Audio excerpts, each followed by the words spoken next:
नमस्कार प्यारे बच्चों, गणित की कक्षा में आपका एक बार फिर से स्वागत है। बच्चों, पिछली कक्षाओं में हमने परिमेय संख्याओं के बारे में पढ़ा था कि परिमेय संख्याएं क्या होती हैं। वे संख्याएं जिन्हें हम P/Q के रूप में लिख सकते हैं उन्हें हम परिमेय संख्याएं कहते हैं। और साथ ही बच्चों, हम परिमेय संख्याओं के जोड़ और घटाव के प्रगुणों के बारे में भी पढ़ चुके हैं और परिमेय संख्याओं को कैसे जोड़ें और घटाएं हम यह भी जान चुके हैं।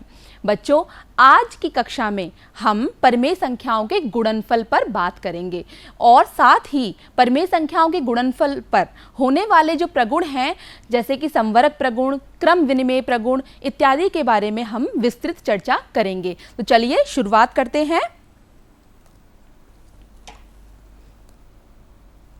तो बच्चों, आपको यहाँ पर टोकरी में कुछ सेब दिखाई दे रहे हैं। तो हमारे पास यहाँ एक टोकरी में 6 सेब हैं और ऐसी कितनी टोकरियां हैं हमारे पास? 1, 2, 3, 4। तो आप देख रहे हैं, अगर मैं ये कहूँ कि सभी सेबों को आप जोड़कर बताइए कि ये कितने हैं, तो हम ये जान चुके हैं कि मल्टीप्लिकेशन अर्थात गुणनफल जो है वो रिपीटेड एडिशन यानी कि आवर्तन योग के बराबर होता है। यदि 6 हमारा 4 बार जुड़ रहा है तो इसे हम 4 गुणा 6 यानी कि 4 बार 6 अर्थात 24 लिख सकते हैं। इसका अर्थ ये हुआ कि जो गुणा है वो योग करने के बाद उसके आवर्तन को दर्शाता है। अब चलिए इसे परिमेय संख्याओं से जोड़ते हैं। बच्चों, आप 6 के बटे में यदि 1 लगा दें, हमने ये पढ़ा था कि यदि कोई भी परिमेय संख्या है, जैसे कि 4 है मान लीजिए, तो 4 को आप 4 के बटे में 1 करके लिख सकते हैं 4/1। जिस भी संख्या के नीचे कोई भी अंक नहीं है, हर नहीं है, आप उसके हर में आप 1 लगा सकते हैं। इसी प्रकार आप 6/1, 6/1, ये जो 6 लिखे हुए हैं 4 बार, आप इन्हें 6/1, 6/1 4 बार लिख दीजिए। फिर परिमेय संख्याओं के योग में हमने पढ़ा था कि इनके हर को 1 बार लिखेंगे और उसके बाद इसके अंशों को जोड़ देंगे, क्योंकि यहाँ पर समान हर है तो इसके अंशों को हमने जोड़ दिया है और 4 गुणा 6/1 24/1 अर्थात 24 यहाँ पर हमारा आंसर आ गया है। बच्चों, अब यहाँ पर हम एक प्रश्न करते हैं। एक माँ है, माँ के पास 2 और 1 आधी रोटी है ना, 1, 2 और 1 आधी, 2 रोटी और आधी रोटी है माँ के पास और माँ इसे अपने 2 बच्चों में बराबर बराबर बांटना चाहती हैं। वो चाहती हैं कि मेरे दोनों बच्चों को बराबर बराबर रोटी मिले, है ना। तो वो इसे कैसे करेंगी? वो पहले 2 और आधी रोटी का आधा करेंगी, यानी कि 2 सही 1/2 का आधा करेंगी। और का के लिए आप जानते हैं हम गुणा का चिन्ह लगाते हैं, आधा 1/2। और जब आप इसे हल करेंगे तो 5/2, 2 दूनी 4 और 1 5/2 गुणा 1/2। अब इसके बाद आपको याद होगा कि हम भिन्नों की गुणा कैसे करते थे। अंश की गुणा अंश में करते हैं और हर की गुणा हर में करते हैं। 5 गुणा 1 बटा 2 गुणा 2 अर्थात 5/4 हमारा उत्तर आया। इसका मतलब 5/4 जो रोटी का भाग है वो रोहन को मिलेगा, पहले बच्चे को, और 5/4 भाग ही ज्योति को भी मिलेगा। ठीक है, तो हमने कैसे किया? गुणनफल में का अर्थ जो है गुणा होता है, भिन्नों की गुणा हम इस प्रकार से करते थे। बच्चों, परिमेय संख्याओं के बारे में आप जानते हैं कि परिमेय संख्याएं भिन्नों का ही एक रूप है, लेकिन भिन्न जो है कभी ऋणात्मक नहीं हो सकती, लेकिन परिमेय संख्याएं ऋणात्मक हो सकती हैं। अब चलिए भिन्नों के गुणा की एक गतिविधि के बारे में और भी चर्चा करते हैं। जैसे मेरे पास यहाँ पर मैंने, आप इस एक्टिविटी को देख पा रहे हैं, ये जो गतिविधि दी हुई है, इस गतिविधि में मैंने 3 भाग बराबर किए हुए हैं। 3 बराबर भागों में आपने एक भाग को हरे रंग से शेड किया हुआ है इस शीट में। इसी प्रकार से मेरे पास इतना ही बड़ा एक दूसरा वर्ग भी है और मैंने इस वर्ग के यहाँ पर 5 बराबर भाग किए हैं। 5 में से मैंने 3 को शेड किया है। अब हम इन्हें एक दूसरे के ऊपर रखते हैं, तो आप इन्हें एक दूसरे के ऊपर रखकर देख पा रहे होंगे कि इनके जो कुल हिस्से हैं अब कितने हो गए हैं। एक में थे 5, एक में थे 3, अब कुल हिस्से हो गए हैं 15। और 15 में से जो कॉमन पार्ट है, उभयनिष्ठ पार्ट है, जिसपे दोनों रंग आ रहे हैं, वो है आपके 1, 2, 3, यानी कि 3/15। है ना। तो आइए इसको एक बार स्लाइड के माध्यम से देख लेते हैं। जैसे कि मैंने क्या किया था, एक शीट पर मैंने एक रंग किया हुआ था, इसे आप बोलेंगे 3 हिस्सों में से 1 अर्थात 1/3, 5 हिस्सों में से 3, 3/5, और जब आपने इन दोनों को एक दूसरे के ऊपर रखा तो ये 3/15, और जब आपने इसको हल किया, जब हम लोग सरलतम रूप में इसे लिखेंगे तो ये कहलाएगा 1/5। तो इसका अर्थ क्या हुआ कि जब भी आप दो परिमेय संख्याओं की गुणा करते हैं p/q और r/s, तो आप क्या करते हैं, दोनों अंशों की गुणा करते हैं, अंश की गुणा अंश से, और इसी प्रकार आप हर की गुणा हर से भी कर देते हैं। तो इस प्रकार हम गुणा की क्रिया को करते हैं। अब परिमेय संख्याओं में जो गुणा होती है उसमें भी यही नियम लागू होगा, क्या कि यदि p/q और r/s दो परिमेय संख्याएं हैं तो अंश की गुणा अंश से और हर की गुणा हर से की जाएगी। बच्चों, भिन्नों में तो सारे चिन्ह धनात्मक होते हैं, लेकिन परिमेय संख्याओं में तो अलग अलग चिन्ह होते हैं। परिमेय संख्याएं धनात्मक भी हो सकती हैं, ऋणात्मक भी हो सकती हैं, प्लस चिन्ह के साथ भी हो सकती हैं, माइनस चिन्ह के साथ भी हो सकती हैं। तो बच्चों, यहाँ पर हमें चिन्हों की गुणा करनी भी बहुत ज़रूरी है। तो चिन्हों की गुणा कैसे करेंगे, आपको बहुत ध्यान रखना है कि हमें चिन्हों की गुणा कैसे करते हैं। तो चिन्हों की गुणा देखिए, धनात्मक यानी कि प्लस, प्लस माइनस माइनस, इस नियम को ऐसे याद रखिए, plus minus minus, plus plus plus, minus minus plus. आपको एक चीज ध्यान रखनी है, जब दोनों चिन्हों का निशान एक जैसा हो तो आपका आंसर प्लस आएगा, जैसे माइनस माइनस प्लस और प्लस प्लस प्लस। और जब भी आपके दोनों जो चिन्ह हैं वो अलग अलग होंगे तब आप इसमें माइनस का चिन्ह लगाएंगे, ऋणात्मक चिन्ह लगाएंगे। ऐसे ही यदि माइनस और प्लस होगा तब भी आपका आंसर यहाँ पर माइनस ही आएगा। तो चिन्हों की गुणा करनी अति आवश्यक है, इसका आपको खास ध्यान रखना है। चलिए अब यहाँ पर एक हम सवाल को हल करते हैं। तो हमें सवाल दिया हुआ है कि -16/3 को -15 से गुणा कीजिए। तो हम क्या करेंगे, -16/3 गुणा, पहले इसको चिन्ह के रूप में लिख देंगे। अब बच्चों, -16/3 गुणा 15 के बटे में कुछ नहीं है, आप यहाँ 1 लगा सकते हैं और अपना नियम याद रखेंगे, क्या, अंश की गुणा अंश से करनी है, हर की गुणा हर से करनी है। अब अंश और हर में आपको देखना है क्या कोई दो जो संख्याएं हैं वो ऐसी हैं जो एक ही पहाड़े में आ जाएं, जैसे कि 3 और 15 हैं, उनका आप मासा भी कह सकते हैं। जैसे 3 और 15 का मासा 3 होगा, तो आपने इनके मासा से इनको भाग कर दिया है, तो ये 1 पर गया, ये 5 पर गया, और जो आपका आंसर है अंश की अंश से गुणा की। अब यहाँ चिन्हों की भी गुणा की है, माइनस माइनस प्लस, 16 पंजे 80/1 यानी कि 80 हमारा आंसर आ गया है। तो बच्चों, परिमेय संख्याओं की गुणा की संक्रिया के अब प्रगुणों पर चर्चा करेंगे। तो मैंने आपको पहले ही बताया था कि हम कौन कौन से प्रगुण कर चुके हैं। परिमेय संख्याओं में हमने योग के प्रगुण भी किए थे, जैसे कि पहला जो प्रगुण हमने किया था वो संवरक प्रगुण था। तो संवरक प्रगुण को सत्यापित करने के लिए कि यह गुणनफल पर संतुष्ट है या नहीं, इसके लिए हम यहाँ पर एक सवाल लेते हैं। चलिए, जैसे पहला प्रश्न है कि परिमेय संख्याओं -3/-8 और 20/-9 का गुणा कीजिए तथा सत्यापित कीजिए कि प्राप्त गुणनफल एक परिमेय संख्या है या नहीं। ध्यान रखना है, हमने दो परिमेय संख्याएं ली हैं और इनकी गुणा करके यदि परिमेय संख्या आया तो संवरक प्रगुण जो है संतुष्ट होगा, उसके अलावा नहीं होगा।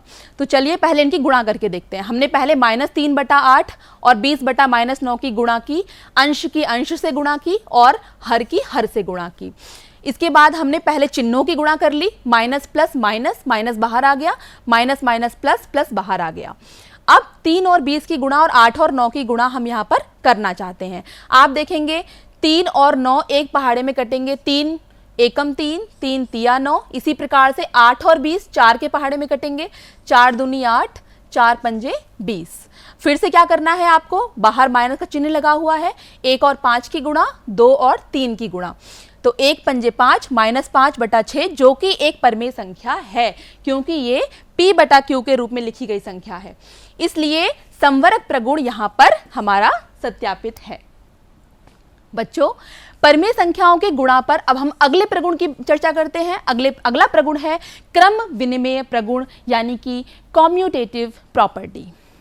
कॉम्यूटेटिव प्रॉपर्टी में हमने आपको क्या बताया था कि हम दो स्थानों की अदला बदली करते हैं, दो संख्याओं की अदला बदली करते हैं, और जब अदला बदली करने के बाद उस संक्रिया पर, जो संक्रिया हम कर रहे हैं, जैसे यहां पर हम कौन सी संक्रिया करेंगे अभी, गुणा की संक्रिया, और उत्तर यदि समान आता है उस संक्रिया पर, तब हम कहते हैं कि ये क्रम विनिमय प्रगुण संतुष्ट है। तो आइए, जैसे निम्नांकित में से प्रत्येक को हल कीजिए और दिखाइए कि दोनों स्थिति में जो गुणनफल है वो समान है या नहीं।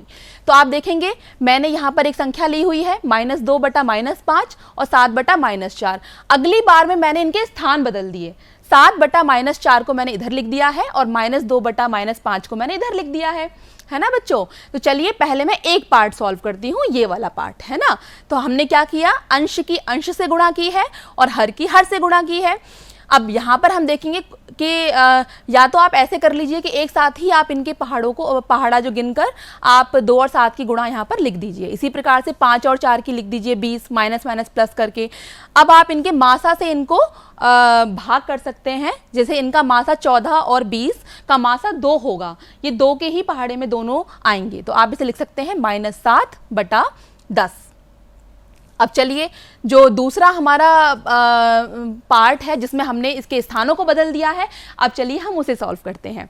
तो हमने क्या किया, 7 बटा -4 -2 बटा -5, अंश की अंश से गुणा, हर की हर से गुणा, दोबारा हमने वही किया, दोबारा मासा से भाग कर दिया और हमारा उत्तर आया है -7 बटा 10। इसका अर्थ क्या हुआ कि दोनों का स्थान बदलने पर गुणा की संक्रिया में जो हमारा उत्तर है वो नहीं बदला। इसका मतलब ये है कि क्रम विनिमय प्रगुण गुणा की संक्रिया पर परिमेय संख्याओं में संतुष्ट है। चलिए अब हम अगले प्रगुण के बारे में चर्चा करने से पहले इसके निष्कर्ष पर बात कर लेते हैं कि हमने क्या निष्कर्ष निकाला।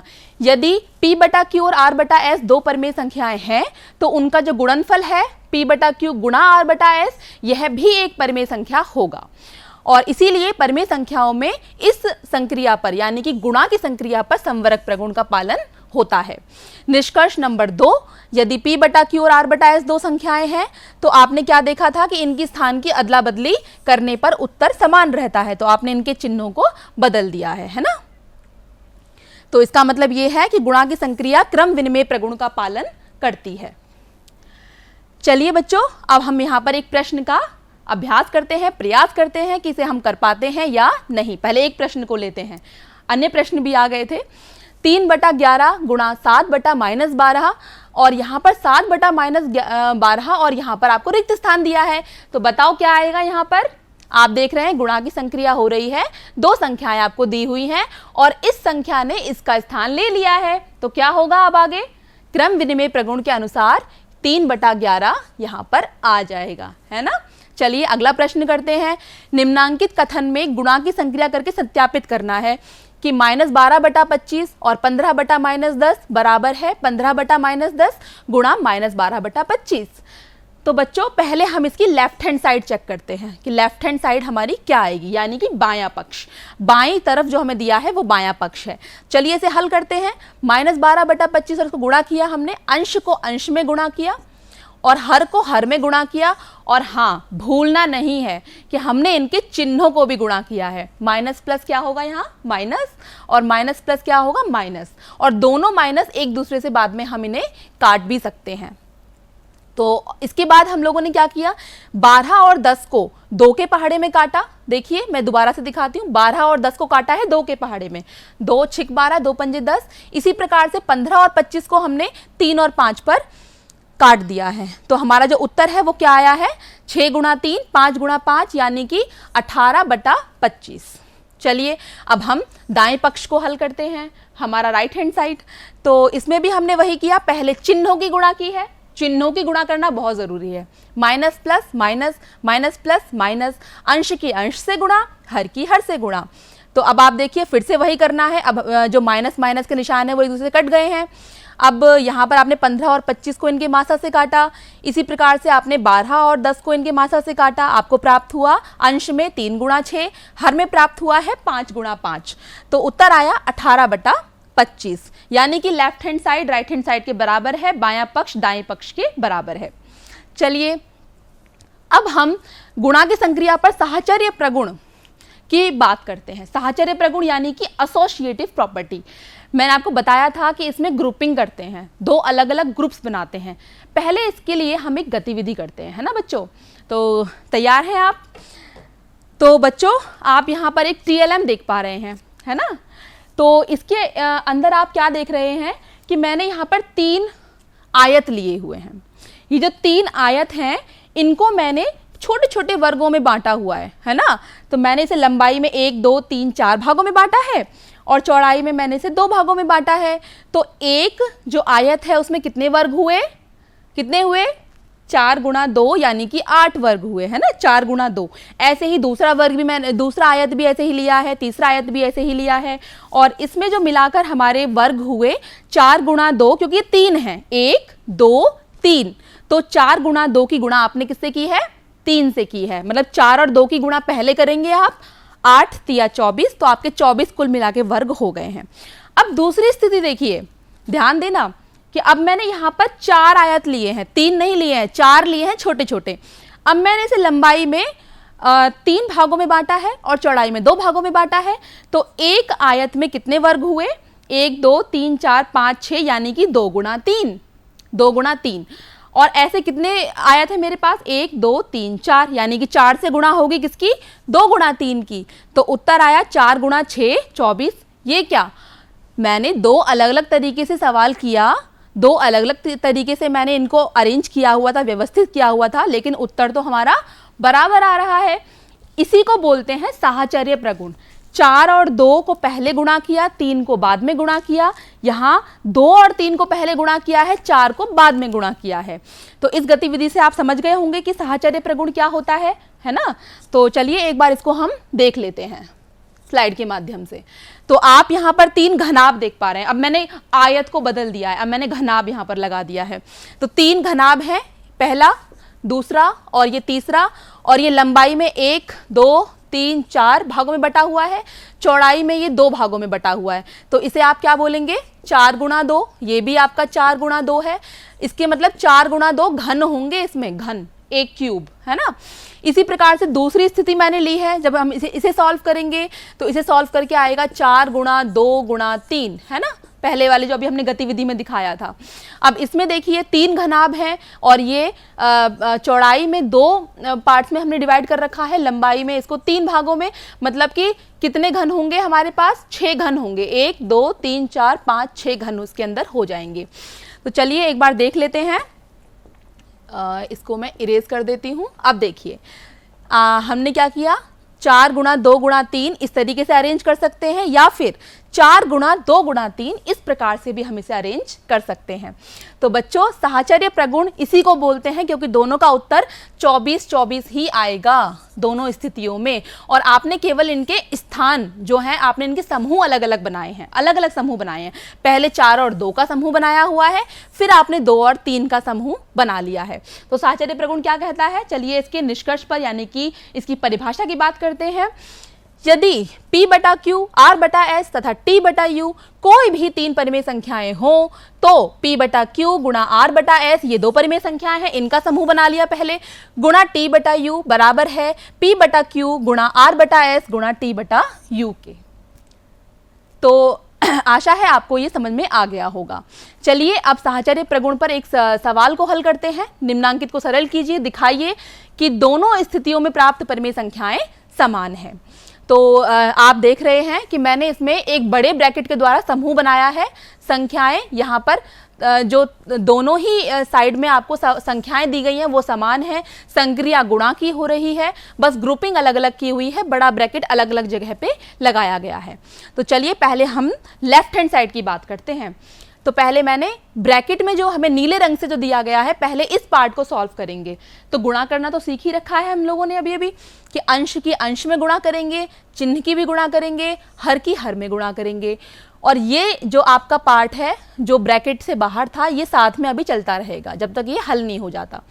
तो इसे हमने पहले 3 और 9 को हमने एक पहाड़े में काट दिया, 3 एकम और 3 तिया, यहाँ 7 और 1 बचा, यहाँ 3 और 2 बचा, गुणा -4 बटा -5। तो हमें हल करके प्राप्त हुआ, और इस माइनस से ये माइनस हमने काट दिया, तो प्राप्त हुआ 7 बटा 6 गुणा -4 बटा -5। अब इसे दोबारा हल करेंगे, पहले चिन्हों की गुणा, माइनस बाहर आ गया, चिन्हों की गुणा, यहाँ कोई चिन्ह नहीं है, प्लस मानेंगे, प्लस माइनस माइनस, 6 और 5 की गुणा, इस माइनस से हम इस माइनस को फिर से हटा देंगे, 7 7 गुणा 4, 6 गुणा 5, 4 और 6 दोनों 2 के पहाड़े में कट जाएंगे। तो हम इसे 2 दूनी 4, 2 तिया 6 करके काट दिया। 7 2 और 7 गुणा 2 अंश में बचा, 3 गुणा 5 हमारा हर में बचा। तो हमें प्राप्त हुआ 14/15। तो ये हमारा बायां पक्ष हल हुआ है, यानी कि लेफ्ट हैंड साइड। चलिए अब हम इसके दाएं पक्ष की बात करते हैं, यानी कि राइट हैंड साइड। तो इसमें आप देख रहे हैं ब्रैकेट अलग जगह पे लगा हुआ है। हल वैसे ही करना है, चिन्हों की गुणा की और अंश को अंश में और हर को हर में गुणा करके लिख दिया है। इसके बाद आपने 2 के पहाड़े में इन्हें यहाँ पर काट दिया है। 3 गुणा 2, 1 गुणा 5 अंश और हर में प्राप्त हुआ। फिर आपने इसे हल किया। हल के बाद आपने अंश को अंश में, हर को हर में फिर से गुणा किया और आपने 6 और 9 को यहाँ पर 3 के पहाड़े में 3 दूनी 6, 3 तिया 9 करके काटा और आपको आंसर प्राप्त हुआ 14/15। इसका अर्थ ये हुआ कि साहचर्य प्रगुण जो है ये हमारा सत्यापित है। तो बच्चों, अब गुणा के इस प्रगुण के अंतर्गत हम परिमेय संख्याओं को बिना किसी कोष्ठक के भी हल कर सकते हैं। चलिए एक सवाल को यहाँ पर हल करते हैं। तो पहले मैं क्या करूंगी कि मैं इनके सारे अंशों को, पहले चिन्हों को गुणा कर लेते हैं। माइनस माइनस प्लस, पहले माइनस माइनस प्लस और फिर यहाँ पर प्लस है, plus plus plus, plus minus minus. अब इनके सभी अंशों को एक साथ लिख लीजिए ऐसे। इसी प्रकार से आप यहाँ पर देख रहे हैं 2 ही माइनस है हर में, तो ये माइनस माइनस प्लस बन जाएगा। 5 गुणा 9 गुणा 4। अब आप यहाँ पर देख रहे हैं 5 और 10 एक दूसरे के पहाड़े में कट सकते हैं। 3 और 9 कट सकते हैं। 3 के पहाड़े में 21 कट सकता है और 6 और 4 2 के पहाड़े में कट सकते हैं, है ना। तो आपको क्या उत्तर प्राप्त होगा? यहां आपको प्राप्त होगा 2 सत्ते 14, 14 तिया 42। और नीचे क्या प्राप्त हुआ हमें? देखिए 1 और 2 यानी कि 2 और फिर हम 2 से इसे काट सकते हैं। हमें उत्तर प्राप्त हुआ है 21, है ना। तो इस प्रकार से हम इसे हल करेंगे। बच्चों, परिमेय संख्याओं पर आपने अब तक ये 3 प्रगुण तो पहले ही पढ़ लिए थे। अब हम एक नया प्रगुण पढ़ने जा रहे हैं, गुणा पर वितरण प्रगुण, यानी कि डिस्ट्रीब्यूटिव प्रॉपर्टी। आपको यहाँ योग को गुणा की संक्रिया पर डिस्ट्रीब्यूट करना है, बांटना है, वितरित करना है। तो चलिए एक बार देखें कि इसे कैसे करेंगे। जैसे 4 गुणा 9 आपका 36 आया, है ना। ये उत्तर तो आप जानते ही हैं सीधा। लेकिन कई बार क्या होता है, बहुत बड़ी बड़ी संख्याओं को हमें गुणा करना होता है, तो हम उसे थोड़ा तोड़ लेते हैं, बांट लेते हैं और उसके बाद उसे हम वितरित कर देते हैं। जैसे कि अब आप यहाँ पर देखिए, एक बड़े से आयत में मैंने यहाँ नीले और पीले बटन लगा रखे हैं। तो आप देखेंगे नीले बटन जो लंबाई में 5 के बराबर हैं और पीले बटन चौड़ाई में 4 के बराबर हैं। ये 4 का एक वर्ग बना रहे हैं, ये 5 का एक वर्ग बना रहे हैं, है ना। तो मैंने क्या किया, पीले वाले जो बटन हैं उनके वर्ग को अलग कर लिया, तोड़कर यहां से अलग कर लिया, है ना। और ये आपका नीला वाला बटन यहां पर बचा। तो आप इसे अलग अलग गिनिए। ये आपका 4 का वर्ग बन गया, 4 चौक 16 और ये आपका 4 चौड़ाई में है, 4 पंजे 20। तो अब आप इनको जोड़कर अगर जोड़ेंगे 20 और 16 को तो आपको 36 ही तो प्राप्त होगा। तो इसका मतलब ये टोटल इसकी लंबाई 9 थी। 5 और 4 9, आपने इसे ब्रेक कर लिया, 5 में अलग और 4 में अलग, 5 में और 4 में अलग अलग ब्रेक किया और फिर आपने इनकी अलग अलग गुणा कर ली और आपको यहाँ पर प्राप्त हुआ क्या, 20 और प्लस 16, यानी कि उत्तर आपको समान ही प्राप्त हुआ है, 36। इसी को हम बोलते हैं वितरण प्रगुण, यानी कि एक संख्या को ब्रेक करके फिर उस पर वितरित करना। तो बच्चों, ये जो सवाल है अभी हमें दिया गया है, ये हमें सरल करके ये बताना है कि ये परिमेय संख्याओं में जो स्थितियां हैं वो समान हैं या नहीं हैं। तो पहले एक पार्ट हम लोग हल करते हैं। आप देखेंगे बाहर गुणा का चिन्ह है और अंदर प्लस का चिन्ह है, तो यहाँ वितरण प्रगुण का प्रयोग होगा, डिस्ट्रीब्यूटिव प्रॉपर्टी का प्रयोग होगा। -2/3 गुणा -4/5 प्लस 6/7। तो एक बार पहले देखिए इसे हम कैसे हल कर सकते हैं। पहले मैंने इस ब्रैकेट को हल किया है, ठीक है। मैंने इस ब्रैकेट को कैसे हल किया, एलसीएम लेकर। 7 और 5 का एलसीएम 35 आया। 5 को 35 बनाने के लिए 7 से गुणा करेंगे तो उसके अंश को भी गुणा करना पड़ेगा। इसी प्रकार से आप इसे भी हल करेंगे। जब आपने इसे हल किया तो आपको हल करके प्राप्त हुआ है 2/35 और कुल उत्तर प्राप्त हुआ है -4/5। चलिए अब दूसरी स्थिति देखते हैं। ये आपने यहाँ पर इसे खोल दिया है, देख रहे हैं, जो पीछे किया था, एक बार इससे गुणा और एक बार इस संख्या से गुणा। तो अब मैंने ये अलग अलग खोला हुआ है ना। अब चलिए इसे अलग अलग हल करते हैं, पहले इसकी गुणा करेंगे फिर इसकी गुणा करेंगे। तो गुणा करने पर आप देख रहे हैं कि आपको यहाँ ये संख्या प्राप्त हुई है। आपने फिर 15 और 21 का एलसीएम लेकर इसे हल किया है और हल करने के बाद जो उत्तर प्राप्त हुआ है वो -4/105 ही प्राप्त हुआ है। इसका अर्थ ये है कि ये दोनों संख्याएं समान हैं, दोनों परिमेय संख्याओं के जो मान हैं वो हमारे बराबर हैं। तो डिस्ट्रीब्यूटिव प्रॉपर्टी यानी कि वितरण प्रगुण यही कहता है कि P/Q R/S T/U 3 परिमेय संख्याएं हैं, तो P/Q गुणा R/S प्लस T/U बराबर होगा P/Q गुणा R/S और P/Q गुणा T/U। अब चलिए यहाँ पर रिक्त स्थानों की पूर्ति करके प्रगुण का नाम भी लिखना है। तो आप देख रहे हैं यहाँ कोई संख्या दी नहीं हुई है, यहाँ हमें कोई संख्या नहीं दी है, इसे हमें हल करना है। कैसे करेंगे?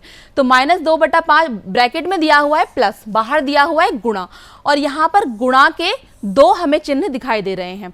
तो आप पहले यहाँ संख्या में देख रहे हैं 3/2 है, लेकिन यहाँ तो कहीं 3/2 नहीं है। वितरण प्रगुण का प्रयोग करके हम यहाँ 3/2 अगर लिखें तो 3/2, क्योंकि 3/2 दो जगह आ रहा है, गुणा -2/5 और दूसरी संख्या क्या होनी चाहिए? -1/-7। चलिए बच्चों, अब हम यहाँ पर एक प्रश्न का अभ्यास करते हैं। इस प्रश्न में हमें यहाँ जोड़ की जगह घटाव दिया हुआ है। चलिए इसको पहले हल करते हैं। तो इसे कैसे हल करेंगे? -7/5, तो मैंने क्या बताया था, पहले आप पहली संख्या पर इसे वितरित कीजिए। मैंने इसे वितरित कर दिया है, ठीक है। अब बीच में कौन सा चिन्ह है उसे एज इट इज लगाइए। फिर -7/5 की गुणा आप करिए -15/-7 के साथ, इस तरीके से।